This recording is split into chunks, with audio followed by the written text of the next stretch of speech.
Can I take home? What do you think? What is this color though? Just proud to see it. Alright. With the Garuda symbol and everything. Okay.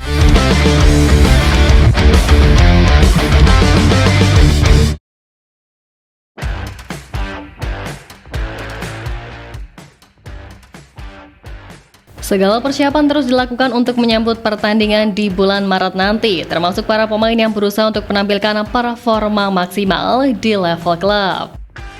Memang masuknya jajaran pelatih baru pasti sedikit banyak akan ada perubahan yang terjadi, di mana selain sistem bermain, sudah pasti pemilihan pemain pun juga akan ada perubahan. Sebab Coach Patrick sebelumnya udah menegaskan akan memantau pemain sesuai performa di klub, sehingga sedikit banyak itu pun membuat para pemain sekarang terpacu untuk menampilkan yang terbaik. Nah, namun di tengah berbagai kesibukan kompetisi dari para pemain abroad di klubnya masing-masing, mereka diketahui masih menyempatkan diri untuk bertemu.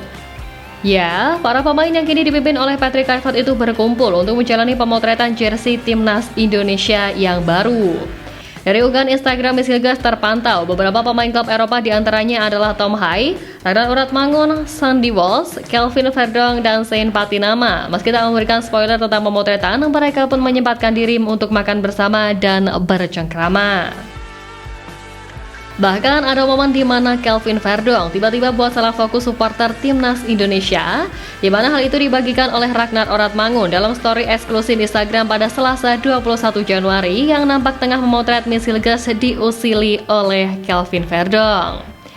Di momen itu pun Verdong yang puas mengusili Ragnar terlihat tersenyum lebar dan tertawa hingga momen itu diunggah kembali oleh akun @pilotinfootball dan mendapatkan respon hangat dari supporter skuad Garuda.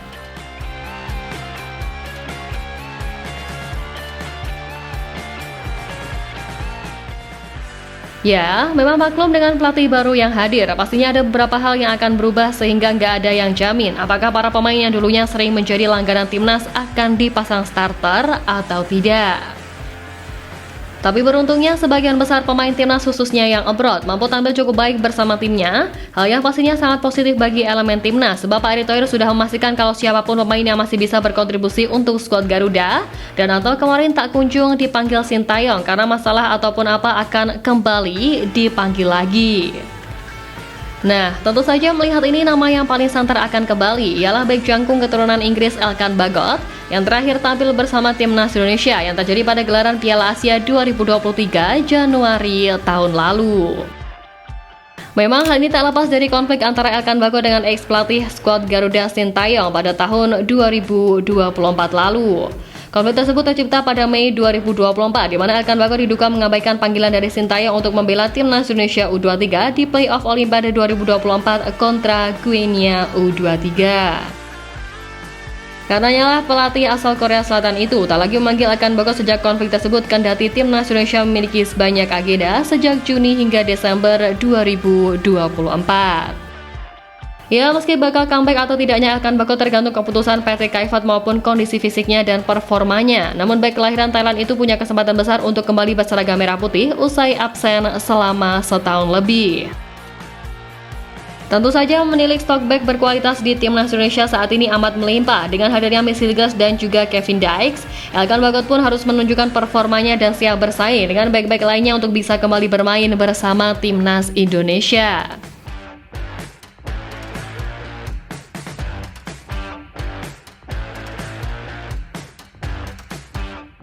Benar, perlu diingat sekali lagi, kalau Coach Patrick akan memanggil nama-nama pemain yang memiliki menit bermain cukup di klubnya untuk bergabung bersama timnas Indonesia.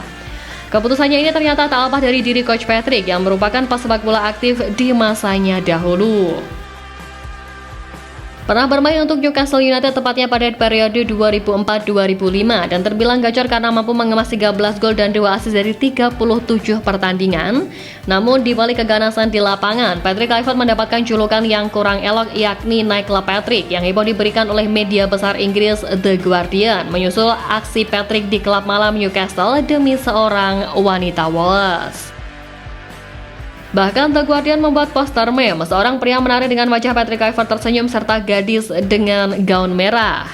Tapi terlepas dari itu, Patrick Kluivert kini tengah membuka lembaran baru bersama timnas Indonesia, yakni didapuk sebagai nahkoda Garuda dengan kontrak 2 tahun. Ia diberikan harapan agar bisa membawa timnas Indonesia lolos ke Piala Dunia 2026, di mana tentunya ini tak mudah, tetapi jika terjadi pun tentu akan menjadi pembalasan manis atas kisah negatif di masa lalu.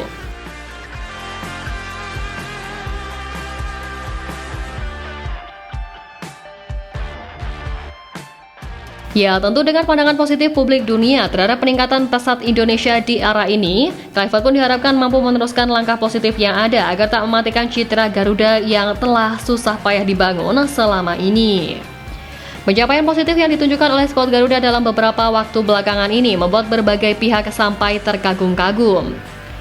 Ya, bahkan salah satu media kenamaan Australia, The Roar, beberapa waktu lalu mengidentikan timnas Indonesia saat ini dengan salah satu tim asal Inggris, Tottenham Hotspur, di mana persamaan pertama yang dimiliki oleh timnas Indonesia dan Tottenham adalah keduanya bukanlah tim unggulan dalam kompetisi yang diikuti. Ya, jika Spurs di kompetisi level Inggris dan benua Eropa tak masuk dalam bursa unggulan utama sebagai juara, pun demikian halnya dengan skuad Garuda di ronde ketiga gelaran babak kualifikasi Piala Dunia 2026 ini. Tentu jika dibandingkan dengan tim-tim lain yang berada di grup C seperti Jepang, Australia, Arab Saudi hingga Bahrain dan Cina, posisi timnas Indonesia tentunya tak difavoritkan, dan ini sama halnya dengan Tottenham di mana mereka masih kalah favorit jika dibandingkan dengan dua Manchester, Chelsea, Liverpool, Arsenal, dan tim-tim lain di daratan Inggris. Kemudian selain itu, keduanya pun kerap merepotkan tim favorit yang menjadi unggulan, di mana menyadu dari lawan AFC hingga selesainya pertarungan ke-6 di grup C. Skuad Garuda setidaknya telah merepotkan tim besar sekelas Australia dan Arab Saudi. Bahkan saat bermain di kandang Bahrain, mereka hampir saja menuai poin penuh andai tak digagalkan gol di menit-menit akhir tuan rumah. Hal ini pun juga identik dengan Tottenham yang juga memiliki sejarah serupa, di mana dalam catatan transfer market, di musim ini saja The Spurs sudah menghantam tim sekelas Manchester United, Manchester City, dan Liverpool yang tentunya kita semua sudah tahu kualitas yang mereka miliki.